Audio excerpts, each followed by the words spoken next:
Hey, it's Ridge Runner again. I am here now going to do the video on my Henry single shot 4570 Hornady 325 grain FTX. I'm just going to take a couple shots with open sights at 100 yards and see how they do. I do have a mount and an optic ordered, or a mount ordered. I've picked up an optic off my uncle. It's a Leopold 3x9x40 SABR. I think it's supposed to be for a slug gun, but believe it or not, the ballistics, the reticle that's on that scope, the circle and with the crosshairs in it, and then the two dots down below it, and then the top of the post. If you leave it on 3 power, I put it through my ballistics calculator. If the velocity on this 2,000 foot per second is going to be the same through my 22-inch barrel, if not, it'll be close enough. It lines up with this ammo on 3 power. If you zeroed it 100, you get bottom of the circle is 200, next dot down is 300, next dot 400, and just below the top of the post is 500, because the top of the post is 489, I think. So this is the first time shooting a 4570 ever in my life. Let's see how it goes. Am I going to shoot it from the bench? I probably will, but I'll tell you what I'm going to do. A fella that shoots 7mm Magnum taught me to get, if you're shooting a heavy recoiling rifle, now I'm going to shoot it at 100 yards open sights. I've got a black shooting C target out there. Looks like a man outline with a big red center. I'm going to put my crosshair, or my I'm not used to shooting open sights. I'm going to put my sights on that red dot and see how it does. He taught me, the one that shoots 7mm mag, he said when you're shooting a heavy recoiling rifle, you want it to be up higher, like you're standing up with it sitting here, because if you set it here and you lean over, it comes up higher on your shoulder, and when it does that, it starts getting in your bone and hurting. But if you're in here and this kind of fatty part, it don't hurt. So I'm going to see if this will work. Plug your ears. This 4570 Henry single shot. Let's see if I can even hit the target out there. You know how little that target looks at 100 yards through open sights? Well, that wasn't that bad. First time shooting 4570, and actually,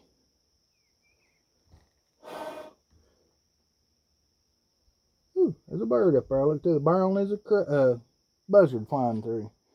That wasn't bad.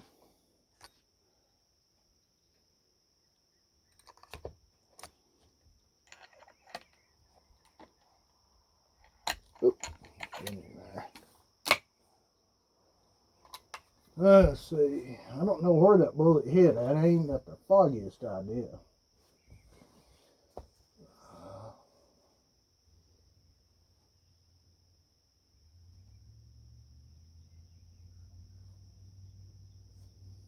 You know how blurry that plastic thing looks?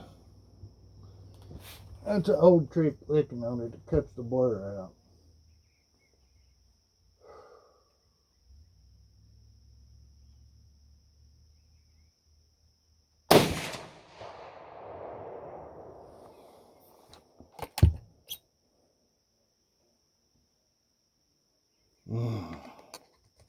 Ain't nothing like the smell of fresh gunpowder.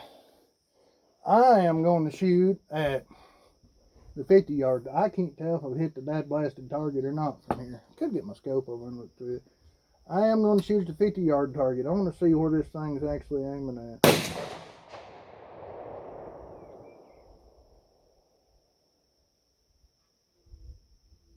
You know, I'm shooting C targets. I have shot them before.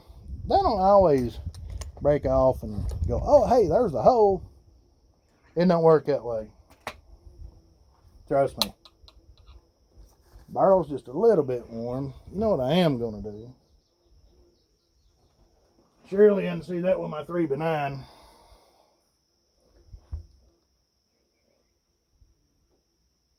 Well, I'm not on that man-sized target at 50 yards, so I know damn good and well I'm not going to be on it out there at 100.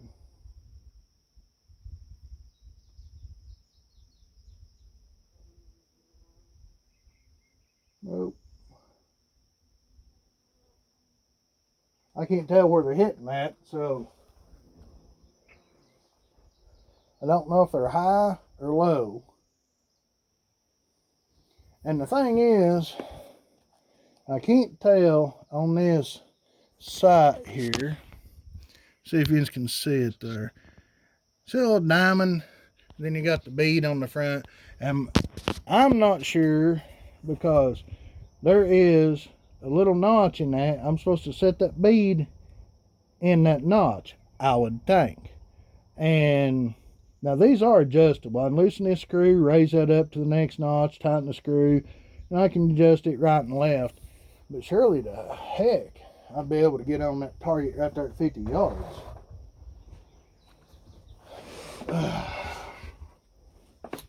I'm not going to waste all that ammo. This will be the last one I shoot. I've got a mount and I've got that scope for it, so I'm going to wait till I get that on there and then I'll shoot it. But I might play these sights later. Let's see here. Yep, and that's exactly what I'm doing. I'm setting it down in that dot. But I am taking a 6 o'clock hold. Okay, let me do that, but put it up, and you know it's a black target. Ah, it's shooting low. There it is. I can see that hole. Let's see.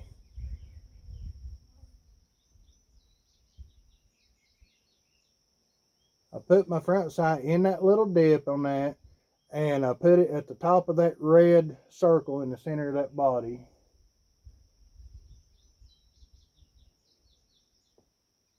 You know how hard it is to... Oh, that's better.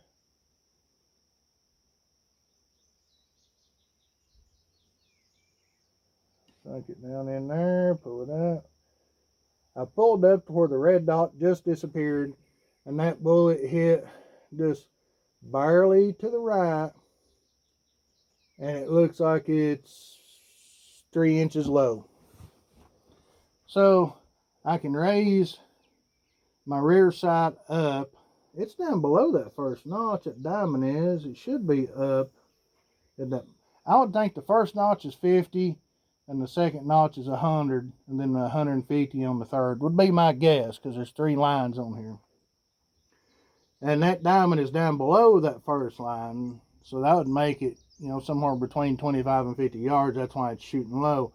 So I think what I'll do is I'm going to take this diamond, raise the edge of the diamond up to where it's pointing at that center line, which is longer than the other 2, and that should be 100 yard in it. And that in there, it was hitting just to the right. I don't have any tools with me to do that. I'll do that when I get home, and I'll go up there and see how far to the right it's hitting, and then I'll adjust it.